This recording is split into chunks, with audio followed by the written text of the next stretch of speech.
Ini ditutup dari kepala sampai ke kaki. Jadi kalau kita memandikan paling dibuka kepalanya sedikit.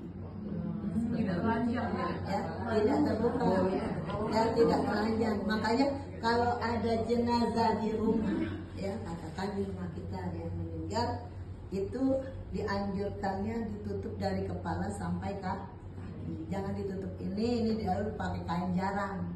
Kelihatan kan orang mending tutup dari kepala sampai kaki. Apakah mau pakai kain putih bersih atau mau pakai kain panjang cari, tutuplah dari kepala. Gimana kalau ada keluarga datang, ya biarin aja, kalau dia mau lihat buka aja sedikit. Anjurannya adalah ditutup dari kepala sampai ke kaki. Ya. Badan kepala pakai itu Bu ya. Ya. Jadi dari kepala sampai kaki harus tertutup jenazah ini. Adab memandikan mayit ini menutup dan tidak melihat auratnya, makanya boleh terbuka biasanya ke mukanya aja. Kita hanya yang bekerja tangan kita yang di bawah kain, ya ini aja kita lihat lagi. Kita hanya meratakan. Ya. Lalu tidak memandikan langsung di bawah langit, artinya kalau di rumah nggak bisa, kita kan suka mandikan di luar pekarangan, di teras, ya itu harus ditutup kiri kanan dan atasnya dikasih penutup terpal. Matahari langsung Bu ya. Jangan ada matahari langsung. Kenapa? Kita khawatir ada kotoran yang jatuh ataupun, jadi ditutup ya. Salah satunya juga ada yang bilang supaya yang makhluk di atas tidak melihat ke bawah. Jadi ditutup, tidak khawatir kalau juga tahu-tahu hujan apa kan, jadi ditutup atasnya, ya. Tidak diulangi. Ya, yang memandikan harus yang dipercaya, artinya yang amanah, ya. Tidak dihadiri selain orang yang memandikan. Jadi bukan untuk ditontonin. Kalau di sini banyak ketika memandikan pakai berdiri, mau ngapain Bu? Saya bilang bawa HP begini aja.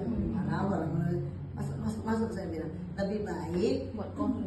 Iya. Yang memandikan itu biasanya 5 orang aja, itu aja. Lalu yang lain di dalam suruh apa? Ada yang mimpin baca Yasin atau surat Ar-Rahman, itu lebih baik. Nyiapin kafannya. Ditujukan kepada jenazah ini. Ya. Lalu ya, tidak membicarakan aurat apalagi cacat jenazah. Makanya yang memandikan harus amanah. Jangan ketika habis memandikan, balik memandikan dia bilang aku habis mandiin itu. Apa bekas lukanya, korengnya. Itu tidak benar. Jangan sampai seperti itu. Makanya harus yang amanah. Ya. Lalu juga dikatakan dalam sebuah hadis ya dari Abu Rafi, Rasulullah bersabda, katanya barang siapa yang memandikan jenazah lalu dia tidak menceritakan keburukan jenazah atau cacat si jenazah itu, maka dia seperti bayi yang baru dilahirkan. Mayatnya tadi maksudnya? Mayatnya tadi yang bukan mayatnya, yang memandikan. Oh, yang mandi. Kalau kita memandikan jenazah, kita tidak, walaupun ada cacat ada apa, kita tidak menceritakannya. Apa yang kita lihat tidak kita ceritakan, maka kita seperti orang yang baru dilahirkan dari perut. Itu pahalanya bagi yang memandikan jenazah.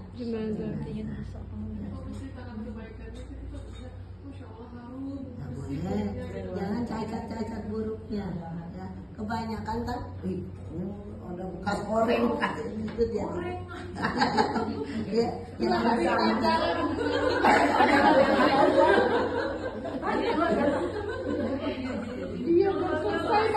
mandi tuh dia ngomong. Terus masa Allah ya, kadang mandi sama jenazah itu lain-lain ya. Kalau harum, kalau ketemu yang harum, kalau yang ketemu yang nggak harum, masya Allah. Makanya ketika kita memandikan itu dianjurkan pakai sarung tangan, pakai masker. Ya, seperti itu. Lalu di hadis lain juga dikatakan barang siapa memandikan mayit kemudian tidak menyiarkan keburukan mayit itu, maka dia seperti dikeluarkan dosa-dosanya seperti ketika dia baru dilahirkan. Kalau yang pertama dia diampuni dosa-dosanya selama 40 sekali ya.